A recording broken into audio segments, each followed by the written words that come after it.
I was walking in town and I saw our ladies slapping their scalps and scratching and so on. And I observed that other races don't do that. The whites don't do that. The Chinese don't do that. The Indians don't do that. So I asked the girls in my office, what is it? What is happening? And they said, oh, doctor, it's the weaves. They're itchy.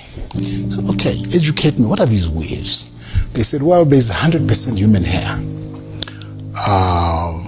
which is Indian, Brazilian, Peruvian, etc., which is quite expensive. And then there's the cheaper stuff, the synthetic fibers made by the Chinese and the Koreans. Now, I traveled to all these countries several times. Korea, China, India, Brazil. So when I was in India, that's when I discovered that if we are family and we lose a member of the family, all the ladies in the family go to the temple where they worship. And they have all their hair shaven off. That hair is a sacrifice to their gods. What hit me personally was I saw those homeless, very poor people, their hair was being shaved off. I saw people I thought were sickly, maybe they had TB or something, their hair was being shaven off. Then, I don't know, some people maybe had sores on their scalp because as they were being shaven off, they were bleeding. So I said to myself, what is this? How did we, black people, end up in this space where we buy this, we actually pay US dollars for this? Now, to make it worse, when the hair is cut off, it falls on the floor. Then you get people, putting little hips and so on. And then they were sorting it out. They were removing worms. They were removing lice. That day, I said to myself, no, there's something not right with us paying for this. When we grew up, there were no waves. So how did this start? Who started it? And who told the black lady that you're not beautiful? To be more beautiful, you must wear this thing. If we go to a restaurant and we have expensive food, and we're eating the food, we find human hair in there, we won't take it, it's contaminated. And if you and I go to Nyari's mother and said, oh, Mama Zara, we're here, we'd like to shave each other's hair, can we do it in your kitchen? She'll say, oh, no, because the hair once shaved off is dirt, you throw it away. So gentlemen, do it outside and don't bring the hair into my house. But people will say, Solomon, that this hair gets washed. Yeah. There's a process, manufacturing process that's done. It gets cleaned, pegged nicely and so forth.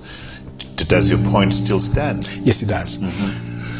I was speaking to a trichologist, somebody specializing, he's got a doctorate in hair and so on. Hair does not die. It's alive. Okay. So somebody commits a crime here and they leave a piece of hair. Even 25 years later, we can catch them because of DNA in the hair. And the trichologists tell us that if hair is in touch with another tissue, there is exchange of genetic material. People don't know this. Which means people who are gluing the hair or whatever, stitching whatever, there's exchange of genetic material. They don't know what they're getting. It may not show in that individual, but in grandchildren, great-grandchildren. Trevor, there are three sources of this hair: live people, dead people, and of course these fibers. Just before burial, the hair is shaved off. Then they immediately get buried. They showed me a warehouse, huge warehouse, full of that hair, from here to over there. And he said to them, gentlemen, what are you doing with all this hair of people who've just been buried? And he said, oh, black people.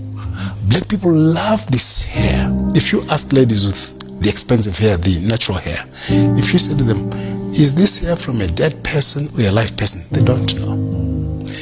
Now, this hair, it will fall off in here, in the bathroom, in the kitchen, and so on. These dead people's hair, we don't know what those people died of. We don't know what disease was running in their family. We just buy. What our people don't realize is this: our skin and our hair, they need to breathe. Caucasians, white people, have that kind of hair and that kind of skin because they come from a cold climate, -10, -20 degrees Celsius. There is snow. So that hair and that skin is an adaptation adaptation to their habitat, to their environment. So that's why when white people come to this part of the world, because of the sun, they get skin cancers because they don't have pigment. This pigment is worth more than gold. And that is why albinos also get skin cancers, because they have no pigment. That's why people who have applied Ambi also get damage, permanent damage to the skin. So we buy this weaves or wigs, whatever, and put them on top of our own hair. Now, it means the scalp cannot breathe. Some people keep this for 4 weeks or even longer. What's happening? I said to the ladies, do you know, you get the hair on your scalp, your armpits, your private parts. Wherever there's hair, there's sweating. Could we go for 3 days or 1 week without washing your armpits and your private parts? No, you can't. When we keep sweat for just 2 days, we start smelling. Now imagine the smell after 2 days. How does that sweat smell after 4 weeks? You know, when they go for 4 weeks, this sweat, 4-week-old sweat, plus dandruff.